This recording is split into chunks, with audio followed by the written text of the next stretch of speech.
Oh yes, ex-carnivores, turkey veggie stir fry can still be on your menu. And I'll show you how on Vegetarian Cooking for Carnivores.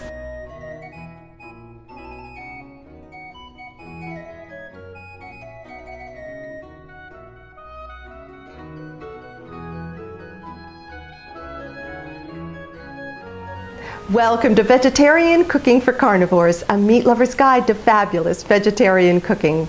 I'm Bonnie Antonini. And of course, the turkey that I'm referring to is imitation turkey. The key to using imitation products is to find the right product for the right recipe. There are all kinds of products on the market now, and they're not all the same.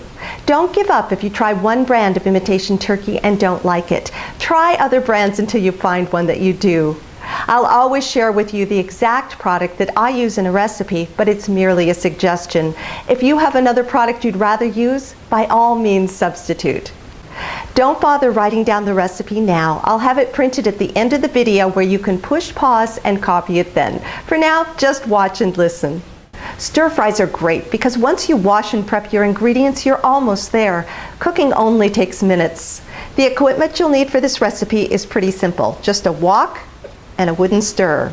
Now, if you don't have a wok, you can also use a skillet, but if you're going to follow this recipe, you're going to need a really large skillet like this one, unless you pare down the recipe.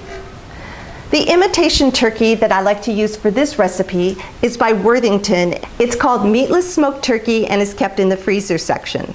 As you can see, it's pretty good sized. In fact, it weighs 4 pounds.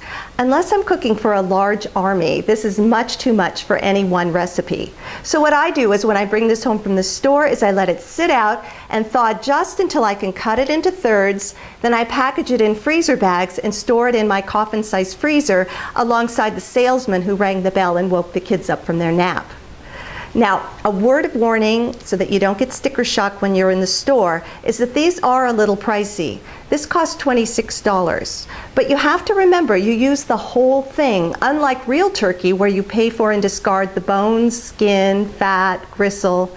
Price-wise, it's pretty comparable. So the first thing I'm going to do is cut my turkey up into 1/2-inch cubes.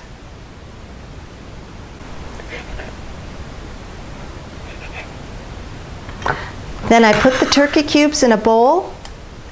To this, I add 3 tablespoons cornstarch and 1 tablespoon ground ginger spice. I stir this until the turkey cubes are coated, then I set the bowl aside while I prepare my vegetables. Remove the top, bottom, and seeds of 3 red peppers and then slice them into either thin strips or 1/2-inch cubes. 18 mushrooms chopped, and try to pick out the freshest you can where the bottom is still closed. 2 bunches of scallions that you've washed thoroughly, getting into all the nooks and crannies.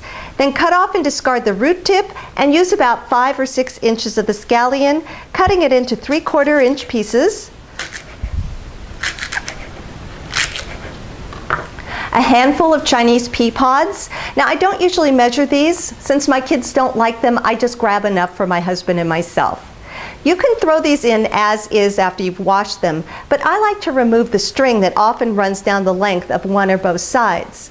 An easy way to do this is to just cut through the tip away from you, but don't cut the far end. Instead, hold it with the tip of the knife and pull the body of the Chinese pea pod, and the string will come right off.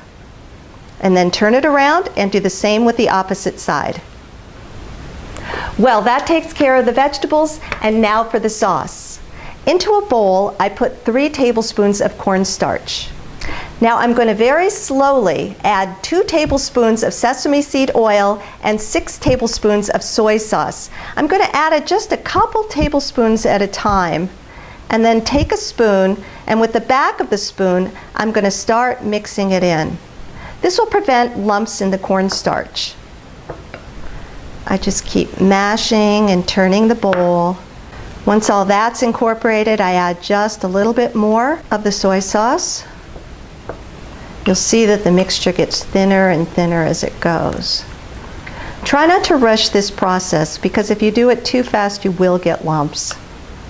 As you turn, make sure you scrape the bottom and the sides of the bowl, because the cornstarch has a tendency to want to stick down there.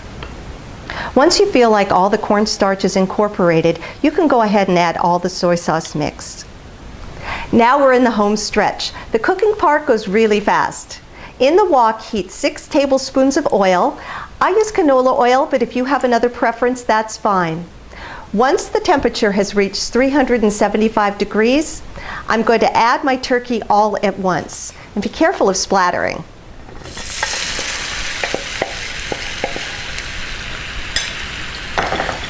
I'm just going to stir it every few seconds.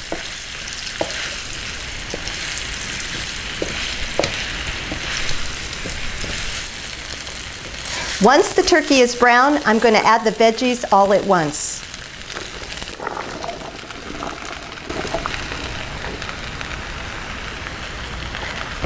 Now I'm going to stir this every few seconds, just until the veggies are done. You don't want to overcook the veggies. Now I just take my soy sauce mix and 1½ cups of vegetable stock and add it to the wok. Now here's a little tip. After I add my soy sauce mix to the wok, I just rinse the bowl with my vegetable broth, and that way I get all of it out. Now I'll just keep stirring until the sauce is thickened. The sauce is thickened, so I just turn off the heat and dinner is ready. This makes a lot of stir fry, but in my house it doesn't last very long. The kids love everything about it except for some reason the pea pods. Hopefully someday that will change. We used to fight over them when I was a kid. Kids today. Well, we're having stir fry over sticky rice for dinner, a slice of cantaloupe, some steamed broccoli, and the ever-present yogurt shake. Well, that's it for today. Don't forget the recipe is at the end of the video where you can push pause and copy it then. I'm Bonnie Antonini, and we'll see you next time on Vegetarian Cooking for Carnivores.